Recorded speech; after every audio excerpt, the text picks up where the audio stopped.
Hi, my name is Kevin, and this is Rules Refresh. If you've played a game before, but don't want to sit through a lengthy how to play video, then our Rules Refresh series will give you a very fast overview of how to play. These videos are meant to remind you how to play a game that you've played in the past. This is High Noon. I will be covering most of the rules of the game, but in order to keep this video as short as possible, I will be skipping over some of the finer details. So I recommend while you play, keeping your rulebook nearby in case you need to look anything up. I will not be including setup in this video, so go ahead and use your rulebook to get yourself to this point. Okay, let's begin. A game of High Noon is split into 12 rounds, and each round consists of one turn per player. Each turn is split into 3 phases.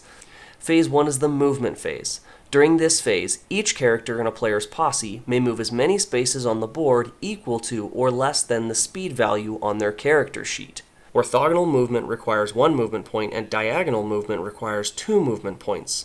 Characters may move over obstacles, but when they do, each orange square they move over requires 1 additional movement point. Walls block all objects from line of sight. Windows can be used as cover. Characters cannot move through walls, obviously, but they can jump through windows for a penalty of 1 damage. Doors allow players to enter and exit buildings at no penalty, but in regards to line of sight, doors are always presumed to be shut. Barriers are essentially walls that you can see and shoot through as if they were obstacles. Phase 2 is the action phase. Each character in a posse is allowed 1 action each, and there are 6 total actions to choose from. The first is to play a card. There are 3 different types of cards: Basic, Special, and Loot. Basic and Special cards will have a name at the bottom of them. These cards may only be played by the character they're associated with. A Loot card may only be used by the character that is in possession of the loot. This icon means the card will cause that much damage to an opponent when played, and this is the defense value of a card. There are 4 different types of loot cards: weapons, gear, consumables, and ammunition. Weapons act as attack cards, meaning you don't have to play an attack card from your hand to use them. Each weapon card does, however, have a limited number of uses. You'll use a blue poker chip to track the number of times a weapon card has been used. Gear cards are like modifiers. After equipping an item to a character, the benefits of that card are applied immediately.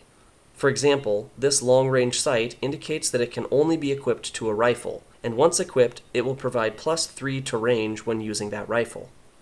Consumables may heal or provide various effects to a character. Ammunition cards will specify which type of weapons they can be used with, and they cannot be used without a weapon. Just to give you an example of how ammunition works, after Quentin Leroy acquired the explosive rounds, Quentin may use these rounds, either with his default weapon or with the masterful revolver he found earlier in the game. Whether Quentin shoots using his default weapon, by playing an attack card from his hand, or his masterful revolver, the 3 points of damage from the explosive rounds would be added to the damage from his attack. One more thing to keep in mind is that right here is the maximum number of loot cards they may have at any given time. After playing a card, place that card into your discard pile. Each player will have their own draw pile and discard pile. If your draw pile ever runs out, shuffle your discard pile and place it face down, creating a new draw pile. Next is the Loot a Crate action. When your character is adjacent to a loot crate, they may take this action. Keep in mind, you cannot be in a space diagonal to the crate when looting. When taking this action, find the deck of cards that matches the icon on the loot crate and draw 3 cards from the top of the deck. Choose one of these cards to keep and discard the other 2. Place your selected loot card on the table next to the character sheet of that posse member.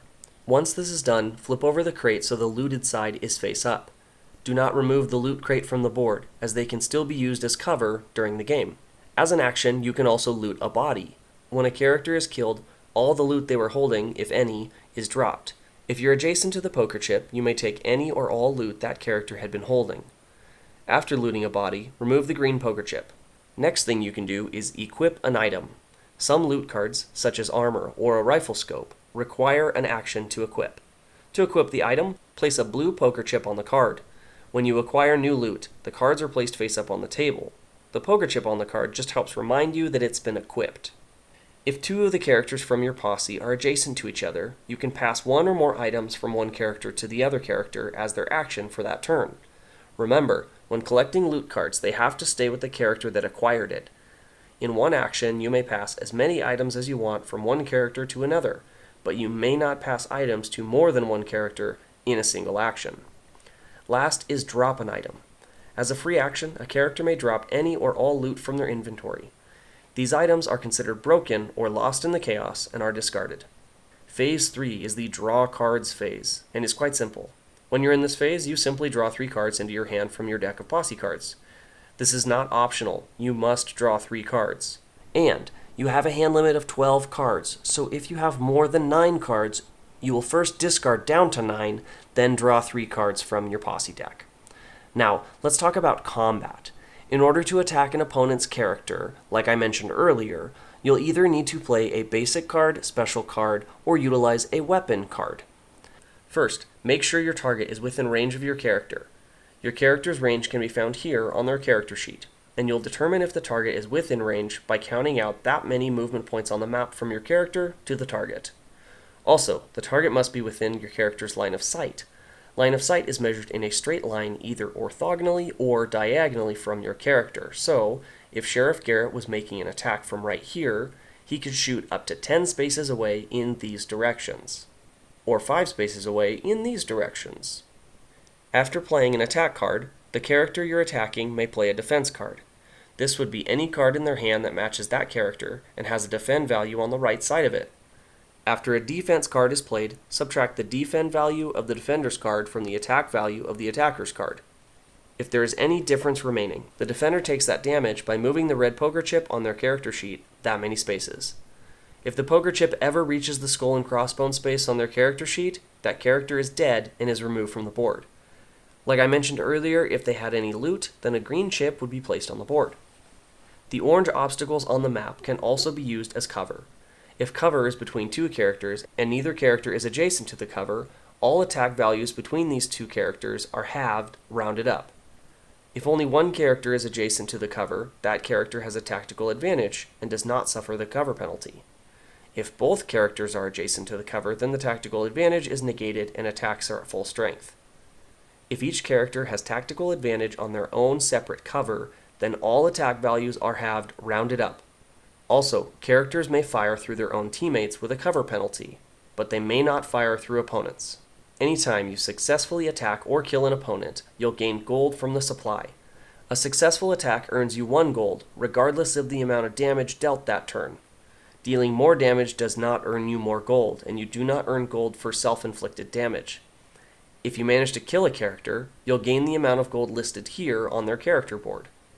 There are also special cards that allow a defender to deal damage back to the attacker, and in these cases the defender does not earn gold for damaging the opposing character. However, if one of these special cards manages to kill the attacking player, then in that case the defender would gain the gold listed on the killed character's sheet. After a player concludes their turn, then the turn will move in clockwise order to the next player. After all players have concluded their turns, then the round will end. Using a blue chip, you'll track the number of rounds on the pocket watch. At the end of 12 rounds, the player with the most gold wins, but keep in mind that you must have at least 1 surviving character in your posse in order to win. Some games may last all 12 rounds and the winner will be determined by gold, while other games may end sooner, and the winner will be the last posse that's still alive when all the dust settles. For now, you know everything you need to start playing, and feel free to reference your rulebook if you encounter a situation that I didn't cover in this video. This has been your rules refresh of High Noon. See you in the next one.